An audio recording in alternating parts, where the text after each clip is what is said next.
Hey, how are ya? Hey, how are ya? Hey, how are ya? Got this badass Pats Run shirt on, man. This thing's cool. Just ran Pats Run. You watching this? I just ran it. It's incredible. 4.2 miles. Pat Tillman Foundation. If you don't know, you should know. You don't have an information problem. You have an implementation problem. I want you to hear me right now. You have all the information in the world to do whatever you need to do whenever you want to do it. However, you're not implying or implementing that information that you know and that you can get access to. My name's Cody. My name's Cody Adams, the CEO of Kinfolk Home Loans. I run a mortgage company. I'm a normal dude. I'm a normal dude that's gone through a lot of shit in their life. And ultimately, I'm just trying to share. I'm trying to make sure that you don't make the same mistakes that I made. And ultimately, hopefully along the way, I can teach you a few things. You can reach me or you can follow me at Mr. Cody Adams on Instagram. My YouTube channel is simple. It's Cody Adams 7022. It's very, very simple. I don't know why the 7022 is there, but it is. Or we have Leaders Lead, Winners Win, which is a very leadership and sales and winning type of oriented podcast and YouTube channel. And we have the Unbox podcast where we take very complicated and annoying and headline type of information and we break it down, we unbox it in the only way that we know how. I'm here to talk to you a little bit about implementation, and I'm here to talk to you a little bit about information, the difference between the two and why you're not doing as well as you should be. Before I do that, just a quick update. Kinfolk Home Loans, man, I'm telling you right now, we're on to something. We got 14 guys, super proud of the group. I keep talking about it. I can't stop talking about it. But I do want to, it's a valuable lesson that I've learned. And if you want to know more about lessons that I've learned, we have a podcast. It's 12 things I've learned in 12 months of being in business. And you should probably watch it. It's right here. Please just watch it because I will save you a lot of money if you're an entrepreneur. It is applicable and you can apply all of this stuff to any sort of vertical. It doesn't have to be mortgages, but please, please, please, again, it's right here. Just click on it. It's not that big of a deal. Listen to it. It's an hour long. I know it's kind of shitty, but you'll learn 12 things that I had to learn the hard way. And I hope you learn it the easy way by just simply listening to me. Now, with that said, we're learning things as we go along. The smartest thing we've ever done in our entire career here in the last 12 months is hire folks to ultimately dial the leads that we have. So our business is all really lead driven. Who's interested in saving money? Who's interested in leveraging equity? And how can we get a hold of them? So we have somewhere between, 800 and 1,200 leads a day come in, and we try to figure it out. Like, well, we have all these high level salespeople, which is sweet, but how do we get a hold of these people? Because we don't want to fucking call these people. It's too time consuming, and ultimately I got shit to do. So we hired this group called The Blueprint that are up and coming junior brokers that want to do well and want to break into the industry. And that's what we're doing right now. Now, I'll tell you right now that those blueprinters, those folks that are dialing those leads and transferring them over to our senior brokers are doing better than you are. They're making somewhere between $6,000 and $7,000 a month. They work 9 to 6. They have the best environment you can ever sit in. I wish I can show you this office. It's fucking beautiful. If you haven't seen it already, but it's going super well. Now, the reason why I bring that up is because we love that we are creating American homemade careers, not jobs, careers. We can put our hands on these men that are in here. There's only men at this point. We're going to hire women, so on and so forth. We got to be inclusive. Now, that being said, there's only men in here. My heart is for men. I've said it before. I'll say it again. I'm here to help these men not make the same mistakes that I made, and then ultimately lead them and guide them in a position where they're extremely successful. We are all for creating American-made here in the office, jobs, careers, so on and so forth, and that's why they dial out. Now, how easy would it be for me to go ahead and outsource that shit right there? I spend somewhere between $25,000 and $30,000 a month paying for those folks to ultimately call the leads that I can outsource into China, Pakistan, India, the Philippines, anywhere else. I can outsource that shit for 1/5 of the price. For $5,000, I can do that job somewhere else, but not here in America. Why do I do it? Why are we doing it? because we're trying to create careers and we're trying to build men. We build men up so we can bless women and children. I'll say it again. We build men up so we can bless women and children.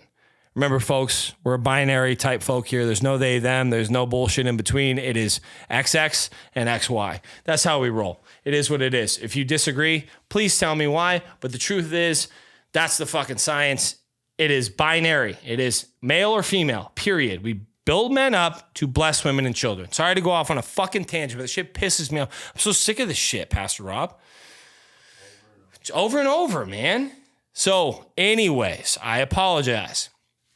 With that all said, are you guys sick and tired of fucking getting robocalls? Rob, how many spam calls you get per day, per week? Probably like at least two a day. I'm probably in the same boat, 2 or 3 a day. All of you have some sort of spam calls or robocalls. This is what it sounds like. Ring, ring. Beep. Hello, my name's Jenny, and I'm here to call you about Medicare and Medicaid.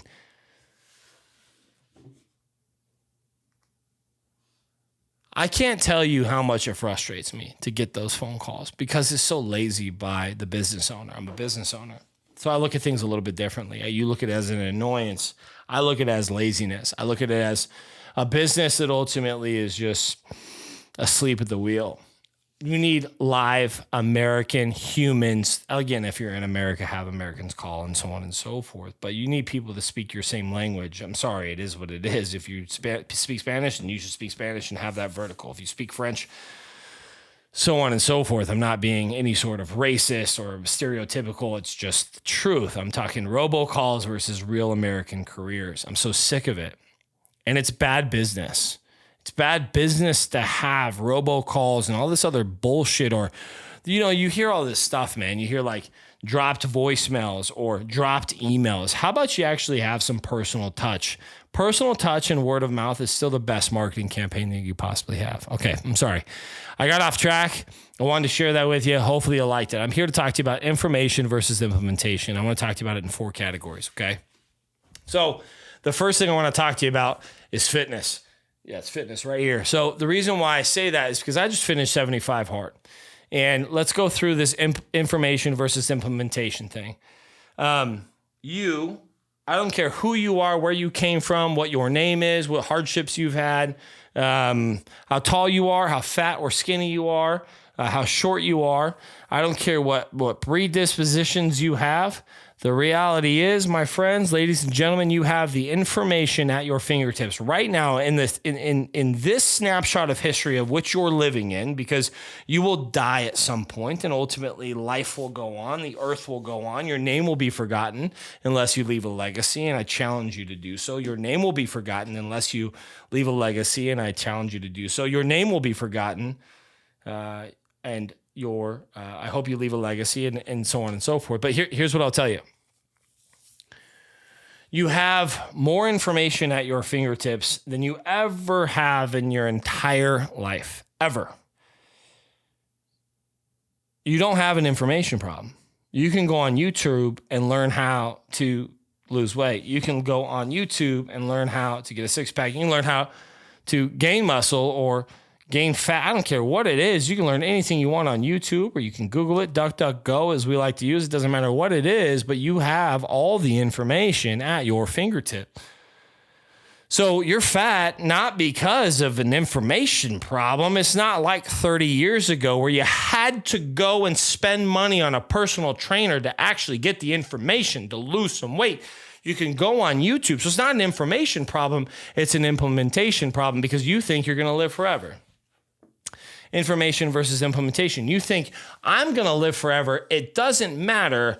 I'm being selfish. I would rather not do X, Y, and Z, even though I know that's the right thing to do. You're not going to do it because you don't want to imply it. You don't want to implement the problem. It's not education. It's application.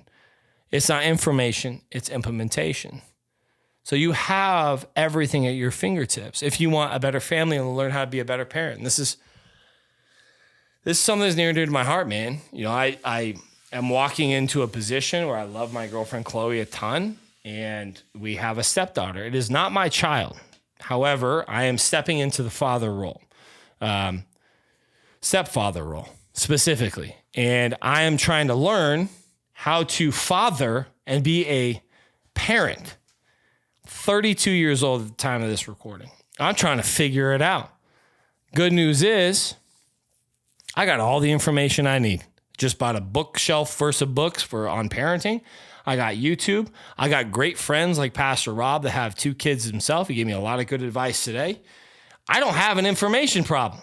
I have an implementation problem. I am scared or don't know how to implement the things that I already know or am learning. And that's a problem that I'm going to face. It's the same problem that you have. You don't have an information problem with your relationship. You can learn how to be a better girlfriend. You can learn how to be a better boyfriend. You can learn how to be a better parent. You can learn how to be a better sibling, a better son, a better mother, a better daughter, a better cousin. You can learn how to do these things. You can learn how to be a better best fucking friend, but you're not implying it because you're doing the same thing over and over and over and over again, expecting a different result. Same thing with faith. You have all the information in the world. There's a Bible. There's this thing. It's about yay big. There's different translations, Old Testament, New Testament. It's roughly 61 books, all written about the King himself, Jesus Christ, over time. And this human being, Jesus Christ, time is measured by him. It's BC or it's AD, Anno Domini. So it's before Christ and after death, if you will. There's more paintings pictured of him or painted of him. There's more stories made of him. There is more people dedicated their lives to him. There is more, I can go on and on and on and on, but faith, you know all of the information. You know what you should be doing and what you shouldn't be doing. You can follow the 10 commandments. You can make sure that you don't commit the 7 deadly sins. Just fucking Google it. You have the information in front of you. But you make a decision day in and day out to not implement it. You make the decision to literally foster all of the education, but you make a decision to not apply it. You have the education, you won't.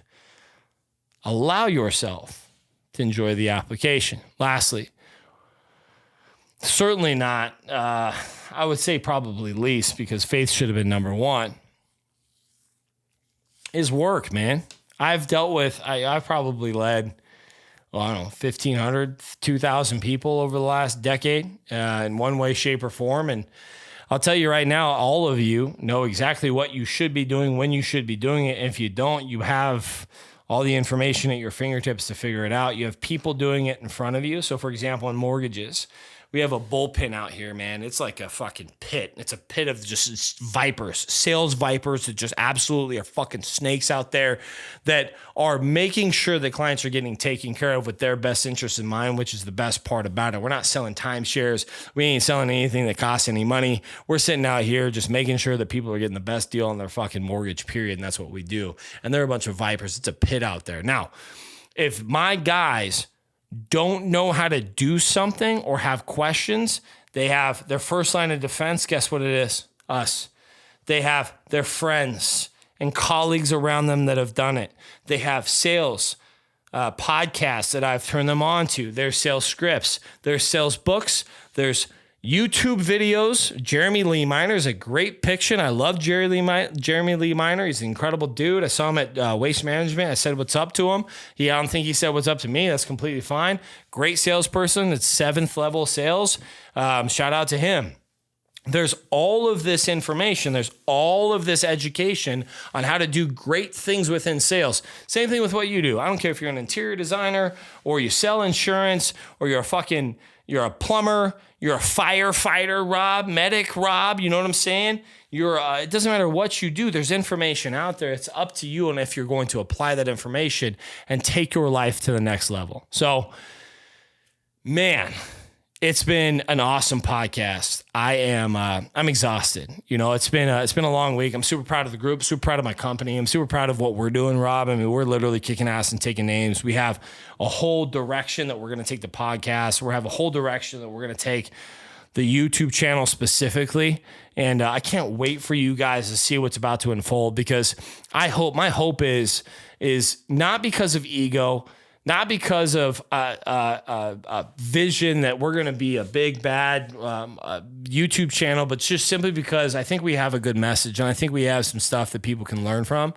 I hope that you subscribe. I hope that you like this. I hope that you comment. I hope that you share. Just give us a little like you like, a little share, a little subscribe. We appreciate you. We love you. And listen in for more. See ya.